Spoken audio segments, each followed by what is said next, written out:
A very good afternoon and welcome to Africa Trade Brief. Today we'll be taking a look at Africa-Europe trade relations in light of the recently concluded EU-AU summit. So let's go back in time a bit and look at the state of trade between the two blocs in 2015.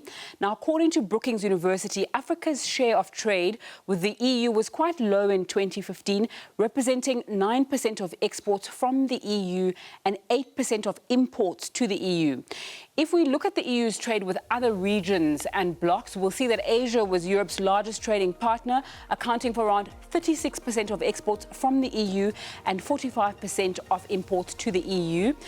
This graphic is from Brookings University. Now, another thing, the EU maintained a negative trade balance with Africa from 2003 until 2014, but in 2015, that balance turned positive. And the reason for that was that the value of crude oil and natural gas imports from Africa dropped due to declines in the prices of those commodities. So while African energy products were by value the most important imports to the EU in that period, the EU mostly exported higher value-added products to Africa like cars, chemicals and refined oil products. So let's look a bit further on in time and take a look at the state of that trade in 2018. Now, according to Eurostat, in 2018, 23 EU member states had a trade in goods surplus with Africa. So trade surplus is where a country or bloc's exports exceeds its imports. Now, the highest was Belgium, followed by Germany. And by contrast, the 5 countries that had a trade in goods deficit with Africa were Sweden, Slovenia, Italy, the United Kingdom and Spain. Of course, we can't talk about trade on our continent without discussing the Africa Continental Free Trade Area. According to Eurostat, in 2020, the EU was the largest trade partner for Africa, with 33% of exports to and 31% of imports from non-African countries.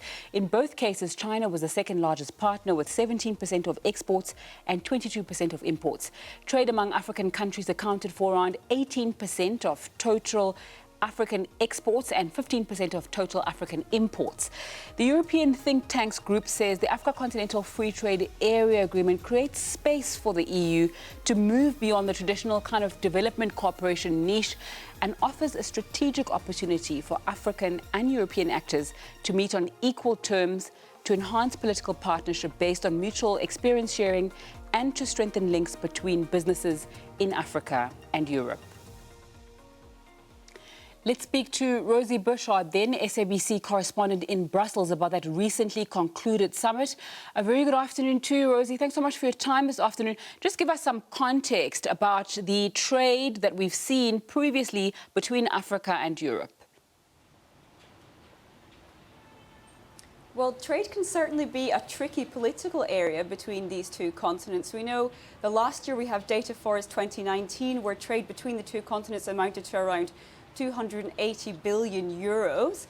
South Africa is by far the EU's largest trading partner in Africa. Where it kind of becomes difficult is that the EU deals with different countries in Africa on different trading terms. So all low-income countries in Africa have access to the EU market on a basis known as everything but arms. That means that they can export anything except arms to the EU so long as they meet EU standards. Now, when it comes to middle-income countries, they're slightly different there. They need to negotiate with the EU partnership agreements, so trade agreements, and that is the case for South Africa and Kenya, for example, also. But those are usually done within regional blocks, and the contention there is that some critics argue that those free trade agreements undermine the kind of regional opportunities within Africa, because within these regions where the EU does trade partnerships with, there are very different contexts. So we have low-income countries and middle-income countries together. So the argument there from critics is that in these EU agreements where they're bartered and negotiated between middle-income countries and the European Union, that can kind of undermine some of the trading relationships regionally within the African continent. Okay. Rosie, we saw the 6th AU-EU summit concluded last week. Just talk us through some of the highlights there and that 150 billion euro investment package that was announced. Yes, this was a really landmark summit. The last time these leaders met was back in 2017. So just imagine, no one had ever heard of COVID-19. And since then, that pandemic has really strained relations. There were all 27 EU leaders and some 40 African leaders, so quite a concentration of power all in one place. Now, what they came up with in the end was a joint declaration, so a joint vision for the future that ranged from areas from security and peace right to finance. But for the EU, the highlight was pointing African countries towards this new pot of infrastructure investment funds.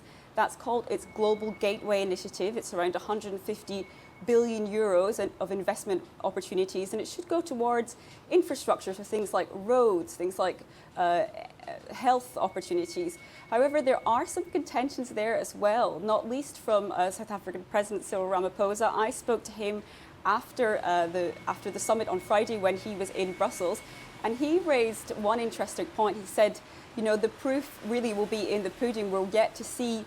We've had promises from the EU in the past, particularly on climate finance, and we're interested to see where this really falls. Interestingly enough, here in Brussels, this Global Gateway Initiative, so this new 150 billion euro investment package, is widely seen here as a bid for Europe to try and rival China's influence on the African continent.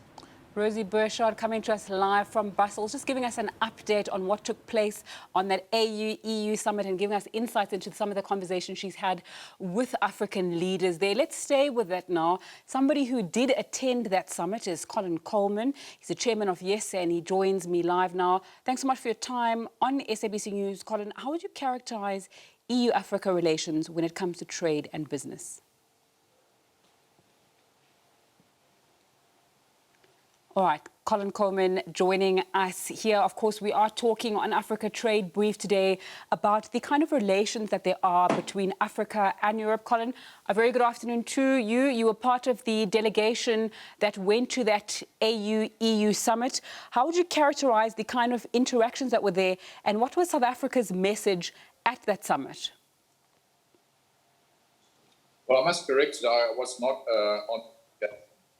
I was on a panel that was part of the process. But I think the message of South Africa was, if you look at the declaration by the EU and AU afterwards, was loudly heard, because that's quite a strong communique that came back out of the European Union summit, which deals with the Gateway 150 billion euro investment. It deals with trade, and it deals with peace and security, which in my humble opinion are the key questions. How are we going to drive investment, drive growth of Africa, at the same time keep it secure, and particularly focus on a way in which migration and terrorism doesn't rise in Africa, because from a European Union point of view, migration is a real problem which can in its turn cause right-wing populism in the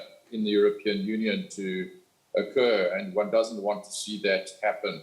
So you need to have a win-win for Africa and the European Union through these kinds of investments, which I think were part of the announcements that the EU made and which were pushed for by President Ramaphosa.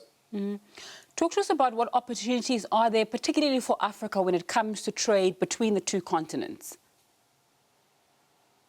Well, it's really going to be massive. If you take into account, today Africa is only 17% of the world's population and only 3% of the world's GDP.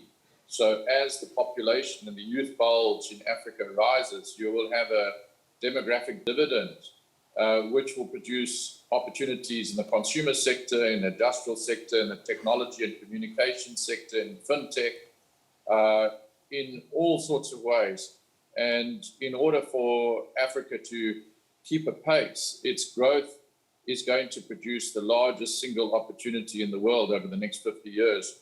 I called at Yale, where I lectured, my lecture series called Africa, Doing Business in Africa, the Last Frontier for Global Growth, because the size of the opportunity will be massive. The big question is not so much whether the opportunities will be realized, but whether the threats of migration, violence, and terrorism as a consequence of not having significant enough share of resources in the world in Africa will rise or will be staved off. So I think the opportunity is going to be immense for global multinationals, for local investors, for domestic companies to grow, to deal with this tremendous demographic opportunity.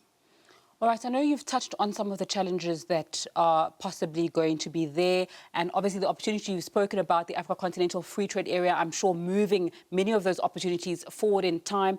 Talk to me more about the challenges that could be presented by not proper implementation of that and other challenges when it comes to trade between our two continents. Yeah, with all things government, implementation and monitoring is the key to check whether what's being promised is delivered. Yeah. And so, I think that the African Free Trade Agreement, for example, was massively disrupted by the COVID pandemic. Minister Patel, who was driving it for South Africa, was, very hopeful that, 2 years ago, all of the implementation requirements of the African Free Trade Agreement were effectively on track. But with the pandemic, a lot of that focus obviously was dislodged. And now they have to get back onto that, because the African Free Trade Agreement is going to make 1.2 billion people available as a single market to multinational companies. And that is really what is going to drive, to the extent that there's effective and efficient integrated logistics and ability to service that market, that's what's going to drive growth. Colin Coleman, Chairman of Yes, thanks so much for your time on SABC News today, talking to us about the potential for growth between Africa and Europe in light of that recently concluded AU-EU summit, where he was part of a panel discussing our challenges and opportunities on the continent.